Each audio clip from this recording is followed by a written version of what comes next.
Hello friends, welcome back to Purigillu channel. ఈ రోజు వీడియోలో మరొక స్ట్రీట్ స్టైల్ రెసిపీ రగడా చాట్ని చేసి చూపించబోతున్నానండి. ఈ చాట్ని ఎలా చేయాలో ఇప్పుడు చూసేద్దాం. చాట్ని చేసుకోవడం కోసం ముందుగా బఠానీలను నానబెట్టుకోవాలండి. 1 కప్పు బఠానీలను బౌల్లోకి తీసుకోవాలి. సూపర్ మార్కెట్లో వైట్ పీస్ అని దొరుకుతాయండి. చాట్కి వైట్ పీస్ అయితేనే టేస్ట్ బాగుంటుంది. బఠానీలను శుభ్రంగా కడుక్కొని తగినంత నీరు పోసుకోవాలి. ఇప్పుడు మూత పెట్టుకొని ఈ బఠానీలను రాత్రంతా నానబెట్టుకోవాలి, లేదంటే 8 అవర్స్ అయినా సరిపోతుందండి. 8 అవర్స్ తర్వాత మూత తీసి చూద్దామండి. చూడండి, బఠానీ చక్కగా నానాయి. ఇప్పుడు ఈ నానిన బఠానీలోంచి వాటర్ తీసేసి కుక్కర్లోకి వేసుకోవాలి. తర్వాత దీనిలో 1/2 టీ స్పూన్ పసుపు, 1 స్పూన్ ఉప్పు, 1 స్పూన్ నూనెను వేసుకోవాలి. ఇప్పుడు దీనిలో తగినంత వాటర్ వేసుకోవాలండి. ఇప్పుడు 2 మీడియం సైజ్ బంగాళదుంపలను శుభ్రంగా కడిగి పొట్టు తీసి ఇలా వీడియోలో చూపించిన విధంగా కట్ చేసుకొని వేసుకోవాలండి. ఇప్పుడు మూత పెట్టి 3 నుంచి 5 విజిల్స్ వచ్చేంత వరకు బఠానీని ఉడికించుకోవాలి.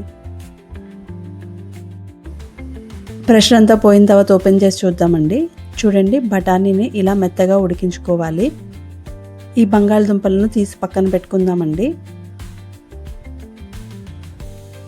ఈ బఠానీలో కొంచెం బఠానీని తీసి మిక్సీ జార్లో వేసుకొని చల్లారాక కొంచెం కోర్స్గా గ్రైండ్ చేసుకోవాలండి. ఇలా వీడియోలో చూపించిన విధంగా గ్రైండ్ చేసుకోవాలి. ఇలా గ్రైండ్ చేసుకున్న బఠానీని పక్కన పెట్టుకుందామండి. ఇప్పుడు స్టవ్ ఆన్ చేసి పాన్ పెట్టుకుని 1 స్పూన్ ఆయిల్ వేసుకోవాలి. ఆయిల్ వేడెక్కిన తర్వాత 1 స్పూన్ జీలకర్రను వేసుకోవాలి. ఇప్పుడు దీనిలో 1 మీడియం సైజ్ ఉల్లిపాయను ఇలా ముక్కలుగా కట్ చేసి వేసుకోవాలి. ఉల్లిపాయను దోరగా ఫ్రై చేసుకోవాలండి. తర్వాత దీనిలో 1 టేబుల్ స్పూన్ క్యారెట్ తురుమును వేసుకోవాలి. క్యారెట్ కొద్దిగా పచ్చివాసన పోయిన తర్వాత ఇప్పుడు దీనిలో 1 టమాటోను చిన్నగా కట్ చేసి వేసుకోవాలండి. ఈ టమాటో కూడా పచ్చివాసన అంతా పోయేంత వరకు ఫ్రై చేసుకోవాలి. ఇప్పుడు దీనిలో 1/2 టీ స్పూన్ పసుపు, 1 స్పూన్ ఉప్పు, 1 స్పూన్ కారం, 1 స్పూన్ ధనియాల పొడి, 1 స్పూన్ జీలకర్ర పొడి, 1 స్పూన్ చాట్ మసాలాను వేసుకోవాలి. ఇప్పుడు ఈ స్పైసెస్ అన్నీ మిక్స్ అయ్యేలా కలుపుకోవాలండి. ఇలా కలుపుకున్న తర్వాత మనం ముందుగా కుక్కర్లో ఉడికించిన బఠానీని వేసి కలుపుకోవాలండి. తర్వాత మనం ఉడికించిన బంగాళదుంపను ఇలా మ్యాష్ చేసి వేసుకోవాలి.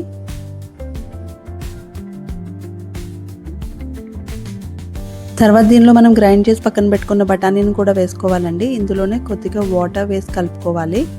కన్సిస్టెన్సీకి తగ్గట్టు వాటర్ యాడ్ చేసుకోవాలండి. చాట్ చల్లారే కొద్ది చిక్కబడుతుంది కాబట్టి కొద్దిగా వాటర్ ఎక్కువ వేసి ఉడికించుకోండి. ఇప్పుడు ఈ చాట్ని మీడియం ఫ్లేమ్లో పెట్టి 5 నుంచి 10 నిమిషాలు ఉడికించుకోవాలండి. అడుగంటకుండా మధ్య మధ్యలో కలుపుకుంటూ ఉండాలండి. చాట్ ఇలా దగ్గర పడుతున్నప్పుడు దీనిలో సన్నగా తురిమిన కొత్తిమీరను చల్లుకొని కలుపుకోవాలి.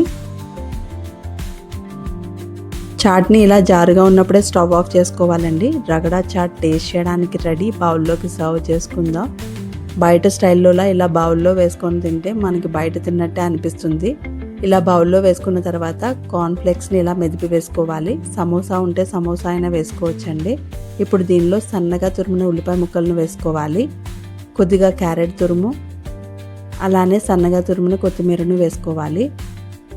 ఫైనల్గా కారపూస ఉంటే అది చల్లుకొని తింటే స్ట్రీట్ స్టైల్ రగడా చాట్ టేస్ట్ చేయడానికి రెడీ అండి. ఇంట్లోనే హెల్తీగా అలానే హైజీన్గా చాట్ ప్రిపేర్ చేసేసుకుని టేస్ట్ని ఎంజాయ్ చేయొచ్చండి. మీరు కూడా ఇంట్లో ట్రై చేయండి. మీకు ఎలా వచ్చిందో నాకు కమెంట్ చేయండి. Thank you for watching my video.